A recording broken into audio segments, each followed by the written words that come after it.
Okay, guys. Hello. Hi, everyone. Hi, Manana.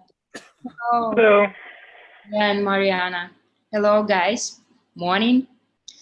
Yeah, and thank you for joining us to this panel. And we want to talk about health technologies during COVID. Yeah, and please introduce yourself. Who's going to go first? Yes, please. Oh, I guess I spoke up, so I'll go first. Hi, thanks Manana for having me here today. Great to join this panel. I'm Radhika Iyengar from StarChain Ventures, and it's a venture studio from Silicon Valley. I am a TEDx speaker, Silicon Valley Woman of Influence, author of Enterprise Blockchain Has Arrived, for those of you who haven't seen the book. That came out fourth quarter of last year, so has been pretty well received. So I specialize a lot in the convergence of advanced technologies in particular sectors like healthcare, which I'm very, very passionate about. So that's blockchain plus AI, ML, and IoT primarily. And I think that the future is pretty exciting for us, you know, in the deployment of these technologies, particularly in healthcare. I'm also a member of the California GovOps blockchain working group, advising California state legislature and the governor on the implications of the blockchain as a technology, but also the use cases and applications. So we've identified some great pilots that hopefully the state will be compelled to pursue. So very excited to be in this space and very excited to be with you all today. Thank you. Okay, thank you. Hello, everyone. This is Ramesh Raskar. I'm a professor at MIT and also founder and chairman of the PathCheck Foundation.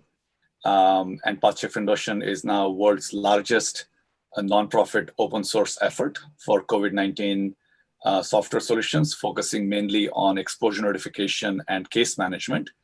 And so our apps, we build apps and we build servers and dashboards for states and nations to use the Apple, Google-based exposure notification, as well as additional services on top of that. And from our roots at MIT and Harvard, we focus a lot on privacy and being interoperable for consumers, as well as case management solutions for public health. So it's great to be here. Yes, thank you. Barbara. Hi, my name is Barbara in English, Varvara in Russian.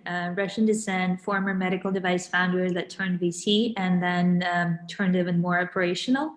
My main role is an investment director in a family fund called Ricci, and another role, which is in operational company, director of life sciences in Acronis, where we provide cyber protection, cybersecurity, and different data products to healthcare life science companies in my field, but overall to anyone. But my goal is there to have more life sciences companies be aware about it. And that is very much connected to the evolution of healthcare. And I'm excited to give more information about what I see from different roles. And as an investor, I tend to be very hands-on. It's early stage seed, Series A, Series B.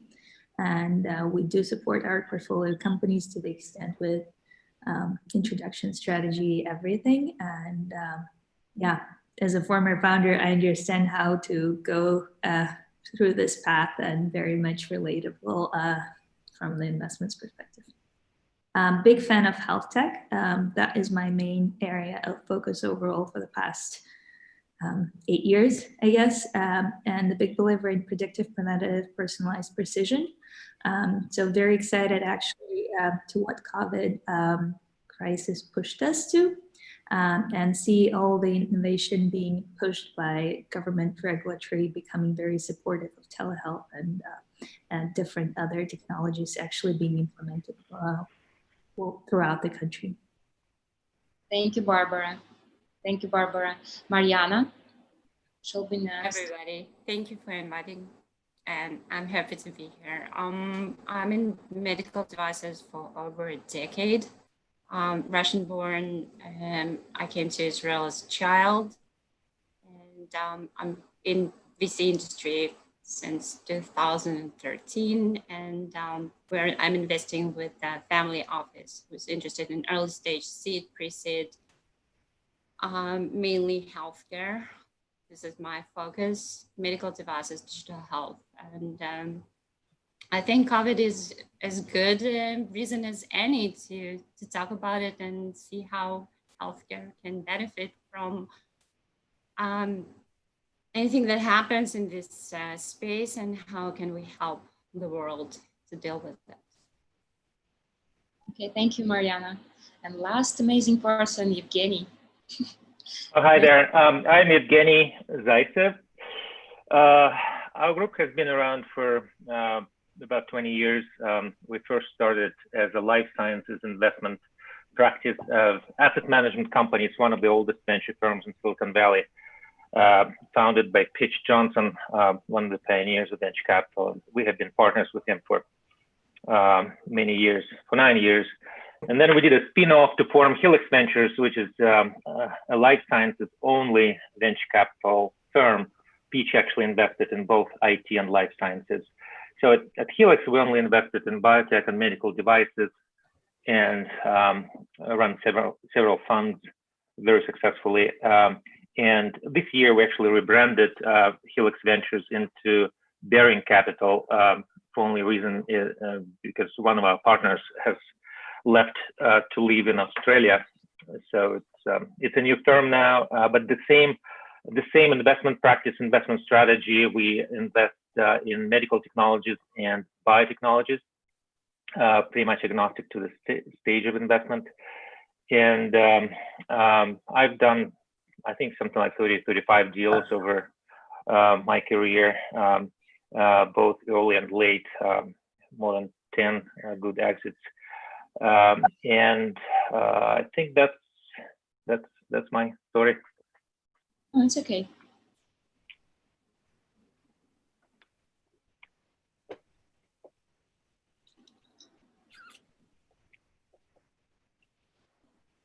I think you're on it, Manana. Yeah.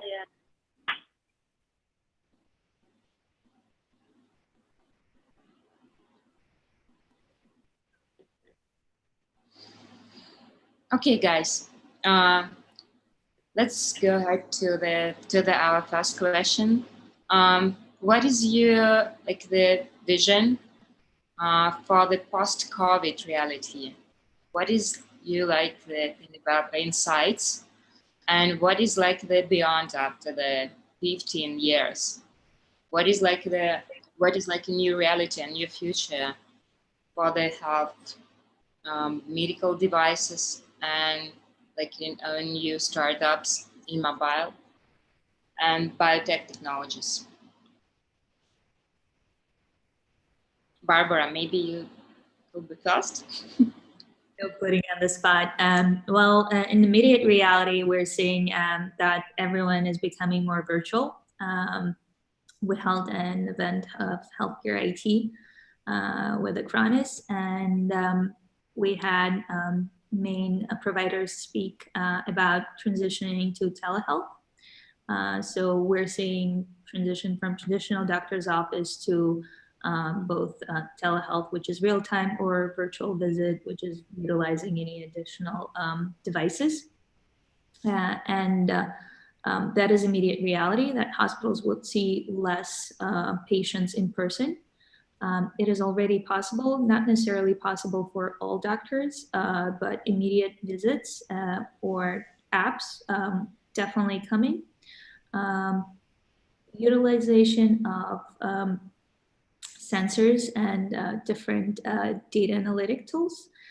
This is slowly but happening. I'm very excited about consolidation of those data sets, because that would actually push us towards prediction and prevention. And that is my long-term shot of transitioning of healthcare into actual care from sickness management, awaiting for sickness to manifest, to transitioning to actual prediction and prevention.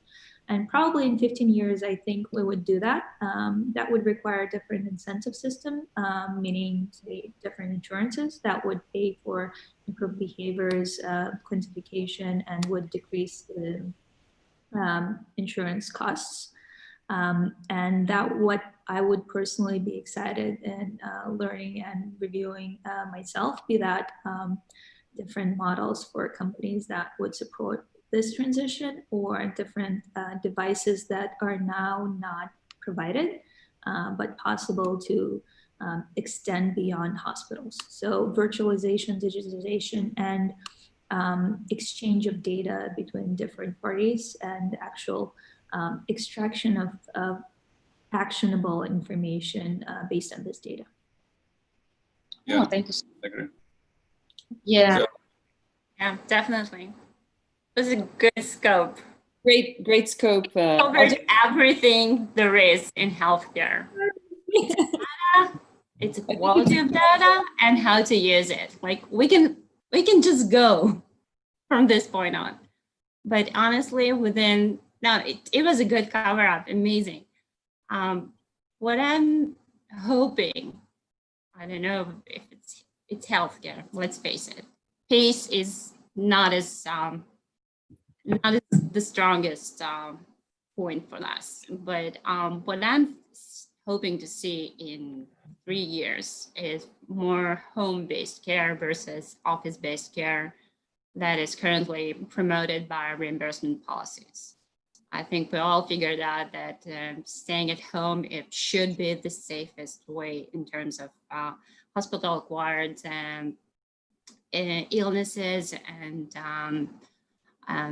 safest environment. And I think that we are, with the work from home coming and getting traction, I think we want to get care at home. That means in vitro diagnostic. That means home-based medical treatment devices. That means decentralized healthcare, where doctors will, or our professionals will come to you or to the patients, or at least to instruct them how to treat themselves with minor illnesses and conditions. So if you want to pinpoint, then I think that dialysis, home dialysis is going to be huge. We are getting very unhealthy during these lockdowns. We are getting more and more dependent on data. And I fully agree with Barbara that quality of data will improve, definitely improve, which will push forward the artificial intelligence and will help us to translate data into knowledge, actionable knowledge. Interesting. If I could jump into that, couple of things. One is I totally agree with what Barbara and Mariana have talked about. I did an interview with Business Insider, Tech Insider last year, which talked about the future of healthcare, if you will. And remote patient monitoring is definitely going to be a big component of that. And I totally agree that the future is really bridging the gap between what is home care, what is clinic care or hospital care, and really trying to predict and personalize that treatment. I absolutely agree with that. But you know, the ultimate thing comes down to data, right? We're all in agreement that this whole conversation is about data. So for me, the future of healthcare, particularly as we see things happening with COVID, is that data is really the problem, because right now we've still got fragmented data sets. We really don't talk about the interoperability of all of this data. Even though everything is designed to be interoperable, it isn't. And fact of the matter is that when you're trying to derive these wonderful actionable insights that Barbara and Mariana were talking about, you can't derive those actionable insights unless you can really talk about the data story. So for me, what my big passion in healthcare is, let's redefine and reframe that data story. So first of all, I'm a big proponent of finally addressing the identity portion of data. So I'm very passionate about self-sovereign data, self-sovereignty in general, SSI, and decentralized identifiers, which really give us the ownership and control of data, because right now we're kind of at the mercy of anyone else who's treating us. And every time we see somebody who's treating us, whether it's virtually or not, we have to go through the entire story of where we got to this point and what we're doing. And we're really trying to re-explain ourselves 100 times, depending on the complexity of what we're dealing with. So I think to really get to that personalized holy grail, we're really going to have to reframe our entire discussion of data. And that means bringing ownership and sovereignty of data, as well as control, and for being able to provide selective access to those who need to treat us, to help us, and be a part of our care journey. So I think that that's a redefinition of data is what I'm looking at for the future. I'm also looking at, as a part of that, there's going to be a huge discussion on privacy. I will let Ramesh talk a little bit further, I think, on that topic, since I know you're pretty excited about that. But I think, the entire conversation on what it means to have private data, what it means to have personalized data, what it means to have complete control and ownership of your own data is, I think, where it's going to be exciting in the next few years. And I'm really excited that technologies such as blockchain, but also ancillary technologies that help support this will be really the centerpiece of what we see going forward. I know that might sound dry from a data perspective, but really it is the heart of healthcare. And if we're really wanting to address the biggest problems and the smallest problems of healthcare, we're going to have to get our arms around that. Mm-hmm. Okay. Thank you for that plug, Radhika. I think when I think about confidentiality, anonymity, and privacy, the real struggle here is between the privacy and the utility of the data. So, we think of privacy as kind of at three levels: confidentiality, anonymity, and privacy. Ideally, we want the top layer. So a lot of the solutions in blockchain or verifiable identity get into confidentiality, but health is slightly different from, say, cryptocurrencies or something like that, because eventually you do have to go see a real person. So it mostly boils down to confidentiality, because it's not like, you can transact without revealing to anybody at all in the world who you are, right? So you still have a physical contact with a real human being. At the same time, it feels like for an individual right now, if you have to go get a COVID-19 test, you have to reveal everything about yourself: your name, your address, your health insurance provider. And that seems like an unnecessary friction, because people are concerned about that data getting breached or rogue employees looking into it, and all the usual challenges with data. So I think this debate between privacy and utility is the important one. And so what we have really focused on is how can we do privacy preserving machine learning, which is how can you do AI and machine learning without looking at raw data? That's the only way to, in our opinion, that's the only way to really solve this problem. Because even if you use some kind of a ledger, even if you use some kind of a verifiable identity, the problem is how do you make the data available in a decentralized way to the rest of the world, to public health, to pharma, to insurance, so that they can do something meaningful with it, but the individual's data is never leaked, right? It almost seems magical, but I think COVID-19 is a great example of where we need to do this. And so a lot of the solutions we're providing, whether it's exposure notification, case management, testing, hopefully in the future vaccines as well, we can probably take that whole pipeline and make it available in a completely private manner. Oh, thank you, Evgeny. Yeah, I can give you some perspective on biotech and how it's evolving in the face of the pandemic and what's happening in the future. It's pretty clear that we as a society have not been prepared for this. Even though the list of potential pathogens that are harmful and for which we don't have immunity or antivirals, this list has been known for many years, and it exists at CDC and EAID, and people have known about this, but they never cared. The reason I know is that back in 2003, we created a company, and I was an investor in that, called Chimerix, which developed a drug for smallpox. And that was a very promising treatment. The company went public, reached something like $2 billion valuation. But the drug hasn't been approved just until recently. It was approved a couple of months ago, certainly on the background of this pandemic. So people finally started paying attention to it. And that's really it's really a reactive sort of approach to the pandemic. And we need to be more proactive here. I think we certainly have like 200 drugs in development right now for COVID. And from the investor perspective, I wouldn't probably invest in any of those because they're all overvalued and most of them will fail in the future. But the real question here, what are we going to do when this pandemic ends? Because the mega trends we observe today telling us that this is not the last pandemic. And we will have these pandemics in the coming decades, and they may be more severe than this one.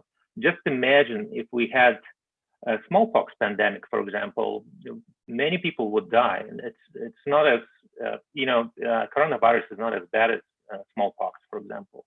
And we would not be prepared for that. So the big question is, how do we prepare for a pandemic situation like this, knowing that the population is over the tipping point? We have how many? 8 billion people on the planet now, or something like that. So and I think the tipping point was around 6. And urbanization and the climate change are all driving the various mega trends that are creating environment in which these pandemics can appear and they can spread really fast. So I think it's very important to invest in technologies and in clinical and preclinical programs that will address these global threats of the future, sort of to protect us in the post-COVID world. And we are looking at several companies like this. For example, one of our companies that we're kind of incubating, we haven't invested yet, but we're working with the Emory University on a broad platform that would allow very dynamic antiviral drug creation in the future, because you never know what kind of situation you may encounter 2 years from now. It could be one class of viruses, it could be another one. But if you have a library or a virtual library of broad spectrum antivirals, you can address most of those healthcare threats. And that's what we're trying to accomplish. And we're working with Emory on creating that kind of virtual library and also an engine to develop new antiviral drugs. And I think from the biotech perspective, being prepared in the future will be really key. And a few companies are working on those, and I think they will become very important biotechs in the next few decades. Also, as I mentioned, we don't really invest in the COVID companies, but many biotech companies are actually being accelerated. Their clinical and preclinical programs are being accelerated because of COVID, and that helps research and development efforts. I can give you an example of our first portfolio company in a new fund called Calcimedica. It is actually probably the most promising treatment for COVID in terms of basically blocking the cytokine storm and protecting lung tissues and other organs from organ failure, because they effectively prevent people from going on the ventilator, and they prevent death. It's a very good drug. But the reason we invested was not because of COVID, it's because essentially preventing people developing acute respiratory distress syndrome. The same mechanism can be used for many other viral pneumonias or any conditions with acute respiratory distress syndrome, like sepsis or acute pancreatitis. and many others. And these are much larger markets because COVID comes and goes. And, you know, it's kind of limited opportunity to generate revenues for a biotech company. But if you have broad programs that could be addressed in the future when the COVID is over, that could be a very valuable biotech proposition.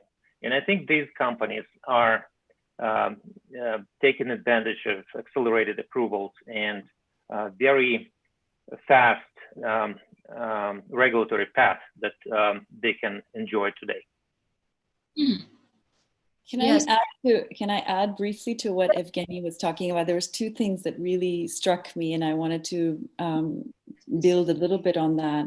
One is that I think post-COVID, regardless of COVID or any other pandemic or any other situation we're dealing with, one of the things that keeps coming up time and time again, and this is building on what Ramesh was also talking about, which is verifying credentials, verifying IDs as well. And so if you're talking about, you know, have you had a test? Who gave you the test? Was this an authorized entity providing the test? In a later stage, when we have a vaccine for this disease or any other disease that comes along, you know, who was the issuer of that vaccine? How does it get written to an immunization record? People are talking about immunization passports, so to speak, which free people to go travel now because they're considered safe.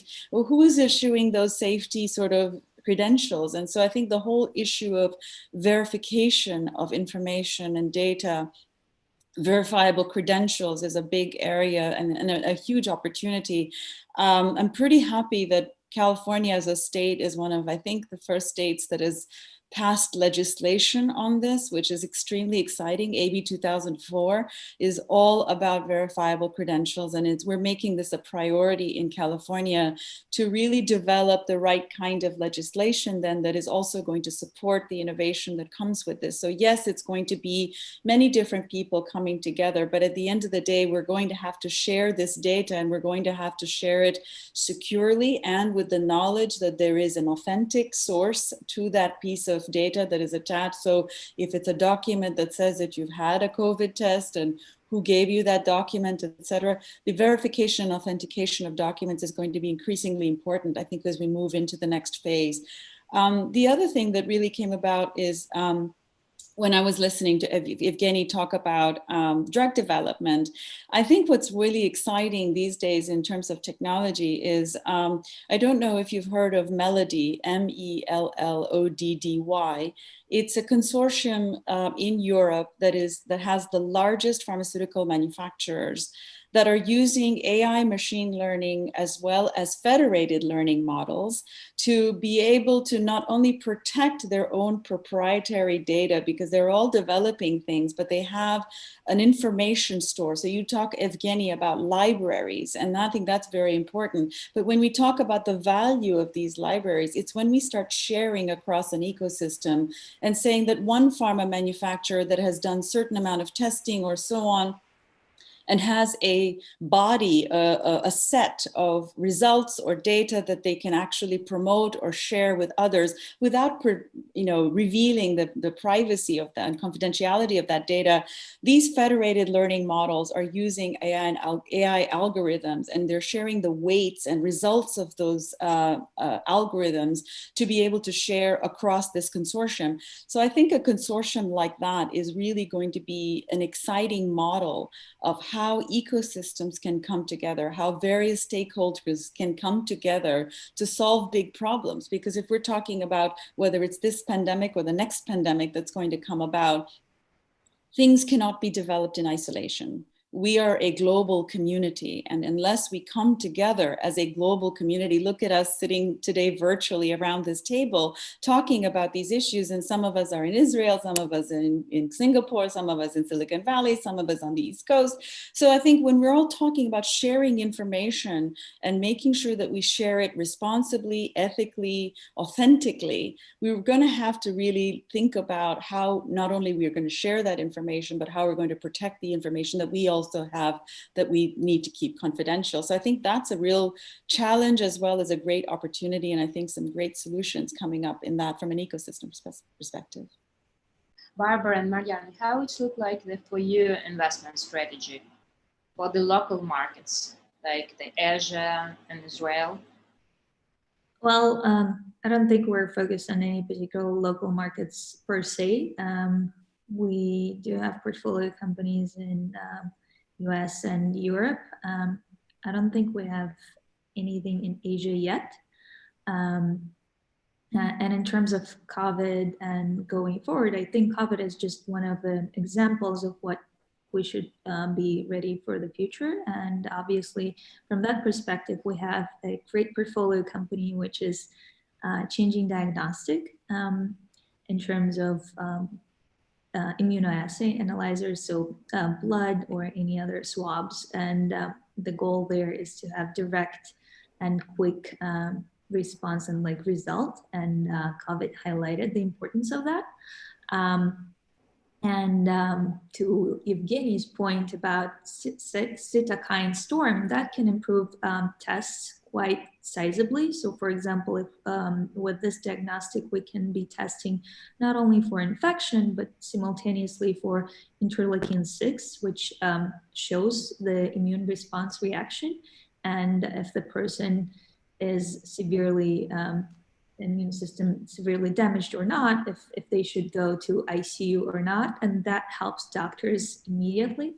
So we have to take care and do such investments in actual devices before we can apply everything to data, because that's after having such devices, we can have that data that is actionable.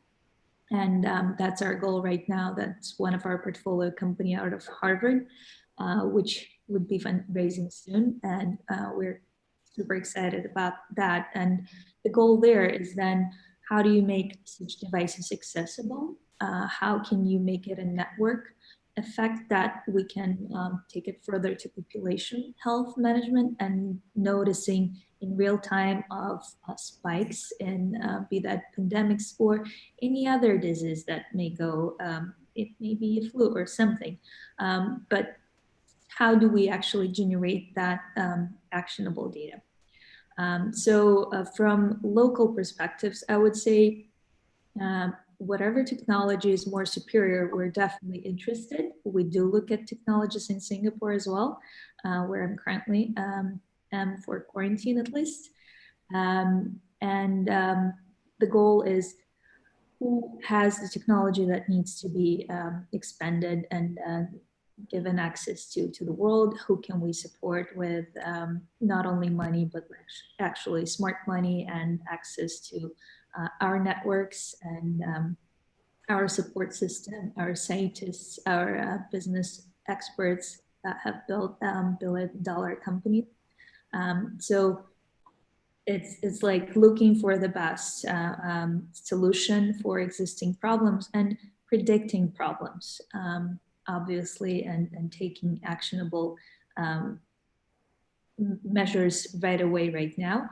I must say, I have been a proponent of predictive preventative health for a long while, and the fact that COVID hit us, it actually made everyone else aware of that, of how bad the healthcare system is and how everything is distributed, how we cannot manage when everything has to be done quickly.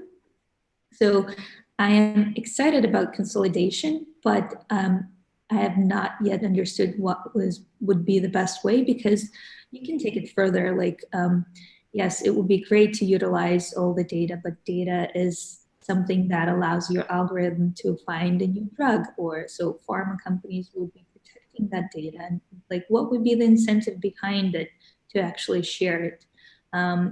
I mean, from a cyber security perspective, what I see in Acronis, the most interesting cyber attacks are happening on pharma companies for the sake of getting their R&D data, for the sake of stealing information to be able to like duplicate or invent therapeutics they're developing.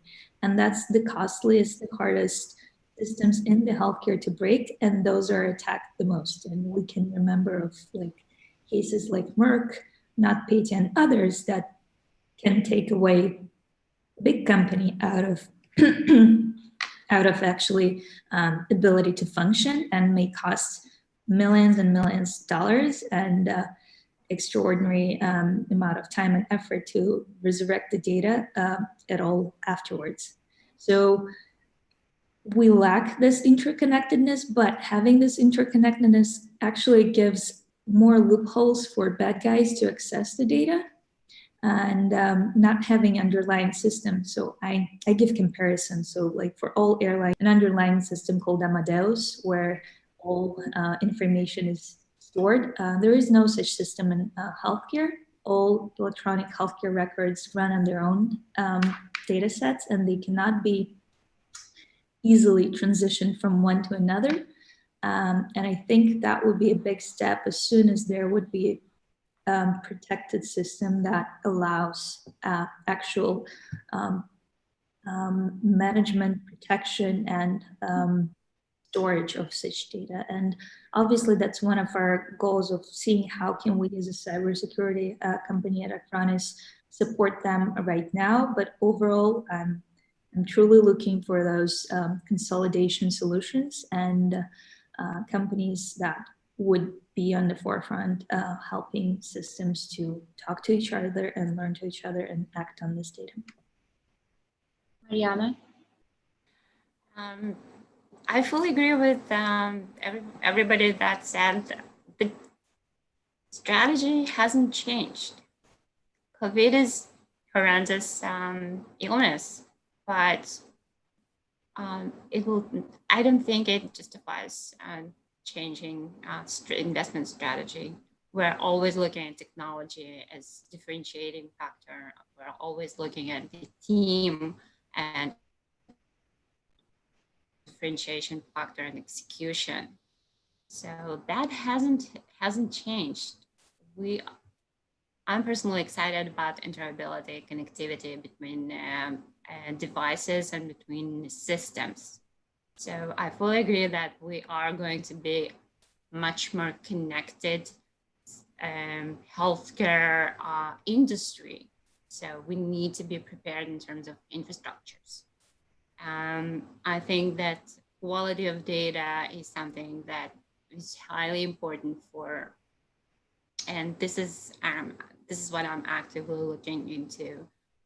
And basically, this is to be able to share data. It needs to be verified. It needs to be verified by physicians. It needs to be verified by epidemiologists and engineers to actually be integrated in any system.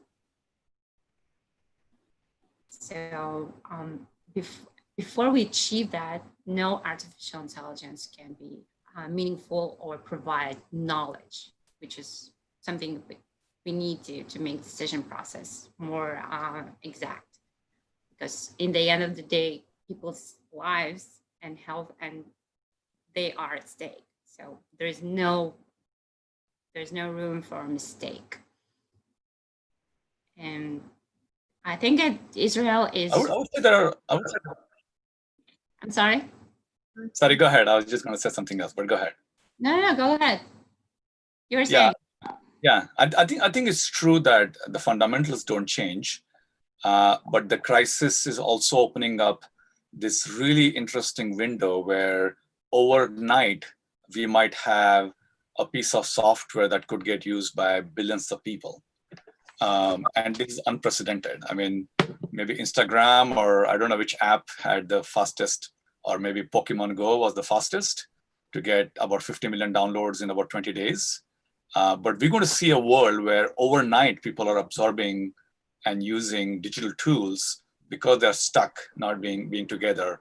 And when it comes to health, as we all know, we all have been in this space for long enough. Things move very slowly, and we're very conservative of how this happens. But we have this very unique moment when suddenly things would take off.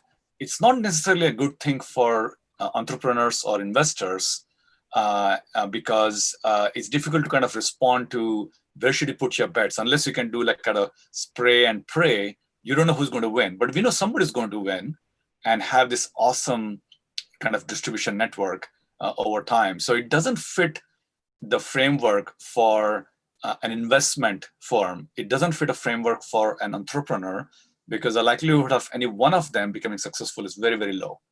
There are a lot of thousands of flowers are blooming at the same time in terms of efforts. So one approach is to actually kind of get above that red ocean of people trying to do different things and see if there's some kind of a convening or a coordinating entity that can make it happen, and so on. Unfortunately, most of the venture capital is, unless you're talking about, SoftBank, is very shallow and very specific.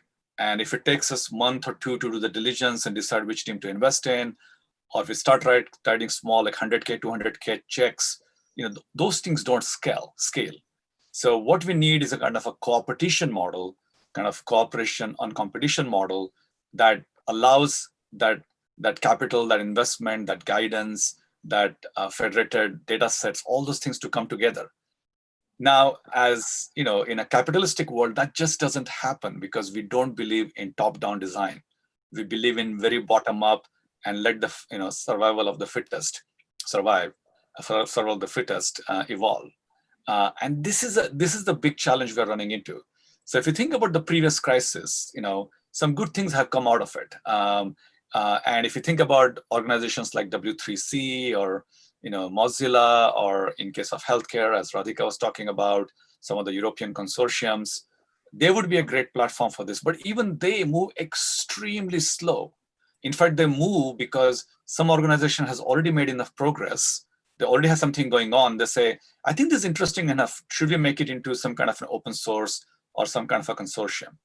And so the approach we have taken here at PathCheck Foundation is exactly opposite. We're saying, let's kind of get out of this purely competitive landscape and let's create an open source, open standards, open governance framework. And within 3 months, as I said, we have become the world's largest open source, open standards framework. And many people are coming in, many large tech companies, many venture capitalists, many entrepreneurs are coming in saying, we want to improve our chances from somewhere between 1% and 5% right now to maybe 20%, maybe 30%. To see what we are working on actually makes an impact. So we need to kind of think through those models. And one way to kind of do that on a technical or a data basis is to see how we can create a data market between these players, so that even if one of them, everybody wants to be the next Flighter on health and just make $1 billion just based on your data sets. But that's not going to happen in COVID-19. But everybody wants to play in that game. So if we can create a data market where individual players can contribute and get some benefits, it's not all or nothing, but they get some benefits for participating in it, will go really well. So we created this alliance called Alliance for Distributed and Private Machine Learning for Health Data, also at MIT, but open to everyone. So we're taking these two different approaches. One is creating kind of open source, open standard platform for people to work together. Kind of pre-competitive, but there'll be for-profit entities, and then also creating this data market through an alliance to come together. We'll see what plays out. Right now, we are the kind of the 800-pound gorilla in this space for COVID-19 software, but we'll see if this model actually plays out. Yeah, I think one thing we need to remember that this transformation has actually been cooking for a while, because we all know how expensive medical care is, and it's kind of getting out of control. The healthcare costs are approaching something like 20% of the GDP in the United States. And the only way to take control of those costs is actually introducing digital technologies and new technologies in general. And it has a dramatic impact not only on which technologies are used, but also on the business models that are becoming more efficient and more focused on value. Ever since Obamacare, actually, when patients started bearing some of the cost of their care, and they got a choice of the services they're receiving, that they're paying bigger co-payments. So there is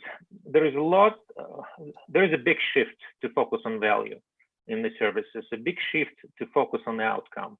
It's required by the patients, it's required by the payers, and you cannot accomplish that without new technologies. And many technologies are actually very important to achieve this sort of medicine that's highly focused on outcomes. We, as a fund, we never invest in digital health, but we only invest kind of in medical grade products.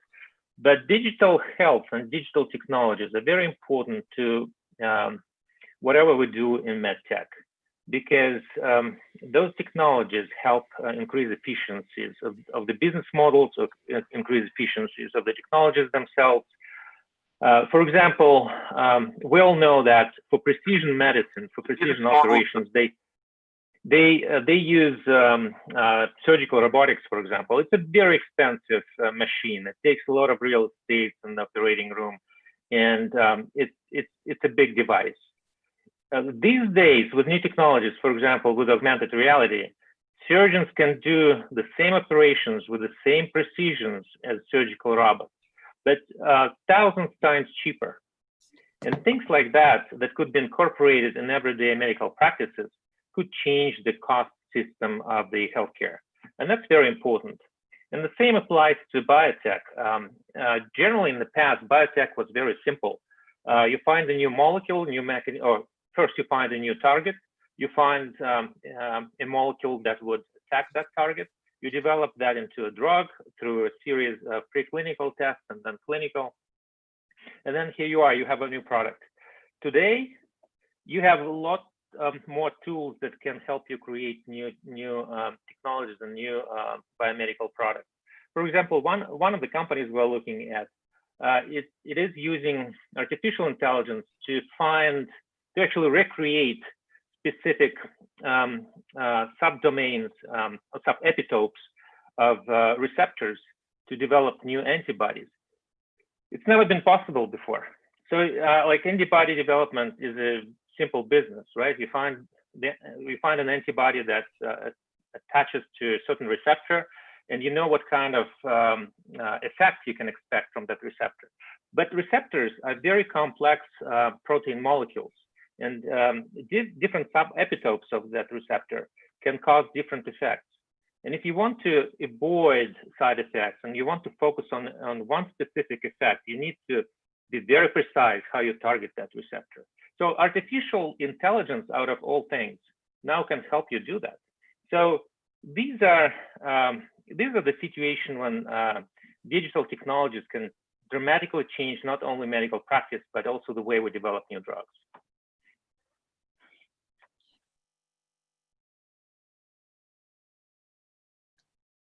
I actually have a question to the panel and participants. What do you think about, in my view, from what I've seen, telehealth was enabled by reimbursement of institutions who authorize reimbursement processes. So I would be happy to hear, what do you think about the policy makers and insurance companies, how they are going to change within 5 years? Are they going to change at all? I think you bring up a really good point. About business models, what is the new business models?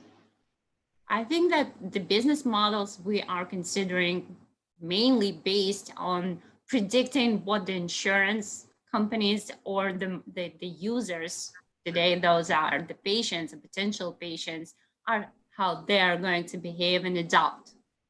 And today, in the midst of a pandemic, okay, people are accepting the fact that they need to be responsible for their health, but people will be returning to their routine. However, payers and insurance companies probably will not. They will suffer substantial financial consequences from this pandemic. So what do you think about how is it going to change? I'll be happy to comment on that one. I have been reviewing even a couple of years back when the blockchain craze was happening, insurance based on blockchain that was incentivizing people for better behavior and obviously value-based health. My ideal company, still either looking or developing it at some point, would be connecting insurance reimbursement with value-based healthcare, and will completely shift the model. The problem with insurances or us coming back to wrong behaviors is probably incentive. I think we all know what healthcare is, and that what healthy eating is, what healthy lifestyle is. The incentive isn't necessarily enough for us right now. So we know that we need to eat whole foods, that we know that we need to exercise, but we're just not doing that. What if our systems were supportive of healthy behavior and actually rewarding people with lower insurance costs, monthly payments, and improving that and acting proactively and covering predictive and again preventative procedures rather than covering and waiting for us to get sick. So I'm very much excited about insurance disruption because I believe that they're huge driver in the healthcare system, and without their innovation, finally, we would be having hard times transitioning. The problem there, expenditures in the beginning in terms of actually understanding what's going on would be on the higher end, and then continuation would be less costly. But the question is, usually insurance policies, we stick with them for 2.5 years. So it would be interesting, what if there was an actual innovation within insurance that is value-based, that is incentivized, that is connected, that is also educational. I mean, again, we should understand that healthcare is not on the doctors, and when we come in sick, it's pretty late. And insurance that would educate, again, healthy behavior, help with embedding healthy habits. Again, kind of becoming a little bit of a coach as well and wellness provider.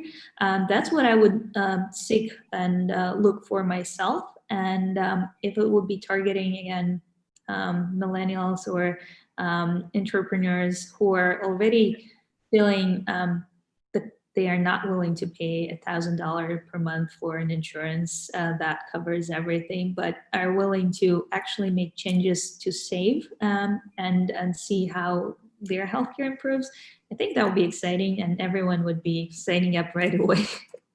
So basically, you're saying that the next frontier is a merger of fintech and insurtech, healthcare insurance companies. I believe that is a merger that we will see. That would be ideal because, again, connection of true incentives. Then you can dig deeper, like what is the merger in terms of food tech? Because food is thy medicine. Everything is interconnected, and healthcare is the final result that we get. So how do you embed different industries within and actually make them connected? And I believe financial incentives are the ones that drive most people, and we need them, and that's where innovation is a mini insurance company's next step and their update to a new system.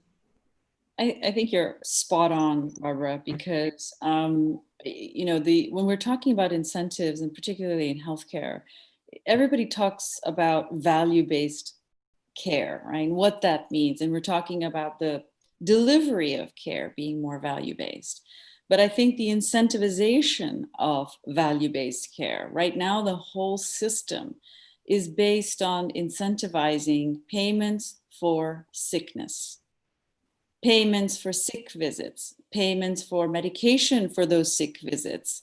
No one is really incentivized to make the person well again, because the whole system is incentivizing how frequently the patient can come back to the doctor, to the clinic, to the hospital, to get yet another procedure, to get yet another medication round, whatever, right? The whole system is incentivized on sick care rather than health care. So if we really want to turn this around, and this is where I find the ecosystem mentality around blockchain to be really exciting. And I'm not talking about crypto here. I'm talking about the technology of blockchain, the ecosystem spanning network of blockchain. Those are the things that I think, and to Ramesh's point as well, we really have to get beyond, well, what's in it just for me, right? In terms of what is it for us? And really, if we're going to think about where we're going to be in the next 5, 10, 15, 20 years and want to think about the health of the planet, every single person, crossing digital divides that separate the haves and the have-nots. Because as you pointed out, Barbara, with food, for example, social determinants of health that are connected to less advantaged populations that have less access. If you think about even the food that we consume, healthy food costs way more than unhealthy food. You know, if you want to eat healthy and you go to whatever retail supermarket and you want to buy organic, you want to buy this, you want to buy that, and you want to buy the healthiest of foods, it's going to cost you a heck of a lot more. So the people, you know, that have money can afford to do it. Do they do it? I don't know. That's a willpower question. But if you look at what the less advantaged populations have as an issue, they can't afford healthy foods. They can't afford healthy behaviors. Can they afford a gym? Can they afford lots of things? And so this whole incentivization really has to be turned around, because unless we start thinking about behaving as a community, as a global community, about addressing everybody's needs in this community, the haves as well as the have-nots, that's a huge issue we have. And so this whole mentality of bringing an entire ecosystem together, so it's not just insurance companies getting in the fray, and I agree with you, Barbara, that they're going to be a key driver in this ecosystem as a stakeholder, because the system is set up that way. So we need disruption within that to say, we're going to incentivize positive behaviors, right? And financial incentives usually tend to work the best. So if you get a rebate on your premium, it's kind of like the good driver policy. You go and you're a good driver, you're a non-smoker, you haven't had an accident in I don't know how many years or whatever, that puts you in a quote safer bracket, less risky bracket. And so this whole thing of your behaviors driving your ability to then purchase the right insurance plan that gives you the appropriate coverage so that you're not overcovered or undercovered. That's really an issue, I think, for insurance to really kind of put it on its head, if you will. I think there are a few insurance companies that are looking at this, but we need a lot more innovation in that space. I agree with you, Barbara. And I also agree with Ramesh that I think if we were to look at the world and how we're doing this, when we're talking about this sharing of data, when we're talking about co-opetition, let's not forget that, you know, in order to incentivize that behavior, you have to protect the confidentiality of the data that is being shared. So when we're talking about remote monitoring and people from home trying to avail themselves of technologies like Mariana, you were talking about, you know, we're really talking about edge intelligence and edge security at that point, right? That has to be secured. People can't be hacking into that piece of data, right? Or if you're talking about even pharma manufacturers that say, well, we've got these great stores of data, that we want to make sure that the security of that data is preserved, but they have to be able to share it. This is why I'm so excited about the model, for example, that Melody is exploring, because it's federated learning models, but it's also employing AI and ML to really derive the best insights from the data that is already protected. It's behind their firewalls. Now you can argue anybody can still go attack those centralized stores of data. So the future of all of that is really going to have to be decentralized storage of data where single points of failure can be addressed. So I think there's multiple prongs here that we're talking about. I'm really excited about the conversation here that is happening, because we are talking about many different facets of healthcare and of data. And unless we all work together, aligned with our incentives, I don't think we're going to get there very fast, if at all.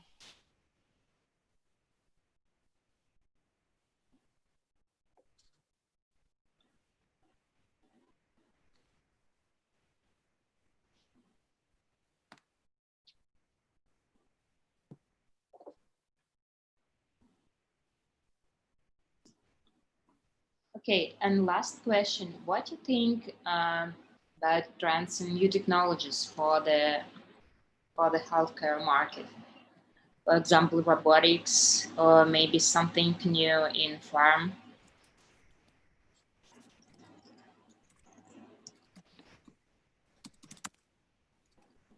And like I'm saying, new business models.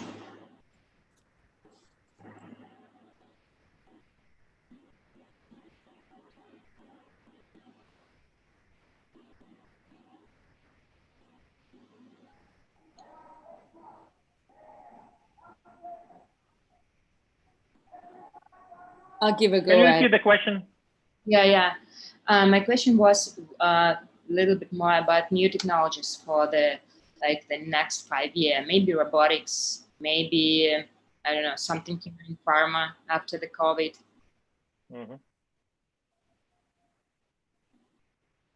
Like a new trends in technology side. And plus about privacy, because we worry about framework and privacy. What do you think, Evgeny?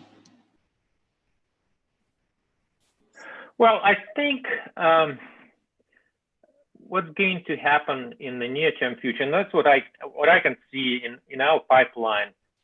In medical technology, we see a lot of startups that are focused on delivering better care to the patient, better and more efficient. And there are a lot of vulnerabilities in the system today, and they have been kind of all exposed in this current environment. And there are a few startups that are working on making the care delivery cheaper and more efficient. And these are, some of them are purely logistical, some of them introduce new technologies in the routine procedures that make them cheaper and more efficient and make the outcomes more predictable. I think that's the trend that's going to continue. I don't really want to comment on telehealth and how it's going to develop. It's certainly going to stay and will be more pronounced in the near-term future and later on, because this is the way to reduce the cost in general. But medtech, actually medtech is falling out of favor most recently, and venture capitalists are not really excited about investing in medtech companies, because even though such technologies are low risk, and generally the technical risk is not significant, and you can expect them to be approved pretty easily, the multiple you can get on such a company is not huge. So many venture firms try to avoid that and sort of shifting their investment strategies towards biotech. But I believe there is a lot of innovation, demand for innovation in the healthcare industry. And then that demand is not going anywhere in the near-term future. So I think medtech in general is going to enjoy more attention from venture capitalists. I already spoke about biotech and where we're all moving. In general, I can see that the changes in biotech are driven primarily by innovation, and it's always been like that. But in the past few years, it's become even more important, because ever since the human genome has been sequenced, the scientists have been trying to develop new drugs based on that knowledge. and the first decade of this millennium was very unsuccessful. Those efforts didn't really bring more drugs into the market based on all this new knowledge that was gained from the human genome. But in the past decade, new tools have been developed, new tools to discover new drugs, new tools to manipulate molecules, and new tools to manipulate the DNA. And now we see an explosion of new drug discoveries, and this explosion of new sort of mechanisms of action, especially in the fields like oncology, infectious diseases, and all these orphan indications that require sort of manipulation with the very fine molecular mechanisms of the disease. So we see all that, and I believe in the next decade or so, based on all those discoveries that we have today in biomedical science, we will still have a lot of new promising drug candidates that would attract new investments and will solve a lot of medical problems. That's sort of my prediction for the next decade or so. And I apologize, I have to check out, but it was lovely to participate in this panel. Yeah, thank you. Thank you very much. Thank you. Varvara, maybe you add something that is like the new perspective about new technologies. So technologies of efficiency, time, and ease of use. We still look for the same approach to how do you improve outdated technologies, be that diagnostics. I'm very curious about drug delivery as well, though we're not investing in that field ourselves, but I have friends, funds that are deeply in biotech and definitely looking at that. Pretty excited about personalization. Personally curious, how can we become an owner of our own data? Because, for example, I'm treated throughout the world in different countries and I have no consolidated healthcare system. What do I do if I want to create one and be the one responsible for also, I don't know, some analytics on my side? I haven't seen much of that, but that comes back to data analytics from a patient's perspective. I believe that's possible, just we need a useful system for that. I'm very curious about personalization of medicine. So we all already know by different studies that different races, genders, body types react differently to therapeutics, to the extent that I, as a white woman, might need one pill and a different race men might need 2 pills, and it will be the same reaction. So that is very important, and I'm truly excited about data and decision making. So how do we support doctors with best research, and how do we give access to best research applied to actual treatment? So, I mean, right now we don't have a system to even, like, as a patient, understand which doctor should we go to. Do they know all the latest developments? Are they up to date? Can they make the mental connections of a particular organ to maybe just checking of, like, overall as a primary care physician, like what else is not working? Because everything impacts everything. And how do we stay on top of that? And how do we apply that?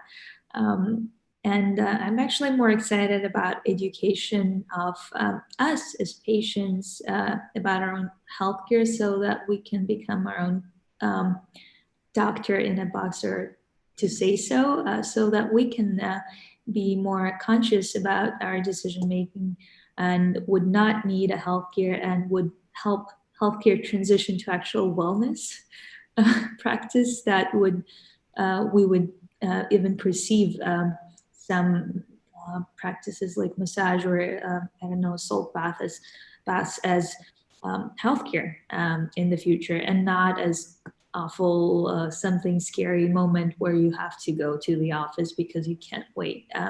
Many diseases just manifest because we're coming too late. It's just, how do we catch the person before it happens? How do we support the doctors? How do we remove their mental connection, decision making, and support the understanding the diagnosis, and as a result also support the treatment. So I'm super excited about interconnectedness of all the system, and obviously supporting the protection of that because it is the system that has the most sensitive data. From the security standpoint, it is more sensitive than big data, like 10 or 15 times more expensive on the dark net, actually, because it's the most personalized data out there. And yeah, how do we all support and help the industry transition into the new age? Okay, thank you, Barbara. And Mariana, the same question at the end of our panel. I fully agree with Barbara. Fully agree. I think you've touched on everything there is across all the spectrum of healthcare, and you have done an amazing job while at it. I think that the population is getting older in developed countries. They're getting sicker, and doctors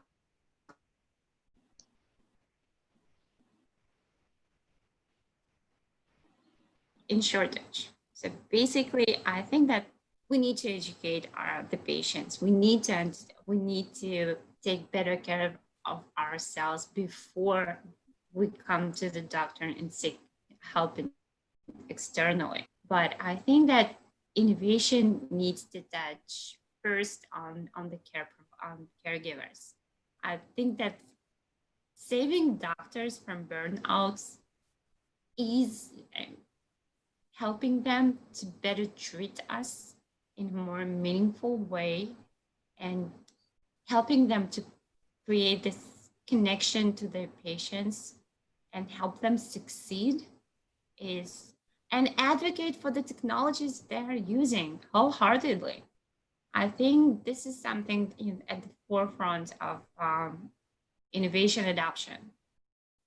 And with all due respect to the patients, and we are there to help them together with doctors and helping doctors. But I think that innovation adoption is coming from regulators, and it's coming from, but mainly it's coming from caregivers, providers, nurses, technicians, everybody who's working across the healthcare system and treating or helping treating the patients. They need to be helped. Some of the processes can be and should be automated. Some of the processes need to be optimized. And when I come to my primary care physician, I want to talk to her or him. I want to be able to complain, because sometimes this connection this trust is created, which is crucial for treating people or connecting with people or talking to people. This is when it creates. And at this point in time, the most trivial thing, they are on the computer. They are logging in, they are typing, they are not rarely creating an eye contact. I think we should start with this, and then to continue and expanding that, expanding the warmth, and that is can be created, should be created in every caregiving facility. Or I think this will make our patients feel better ultimately. So let's start with baby steps. Okay. Thank you, ladies, and thank you, our speakers, for this panel. This was awesome. Have a great one, and see you. Yeah. Thank you. Bye-bye. Bye. Have a great Bye.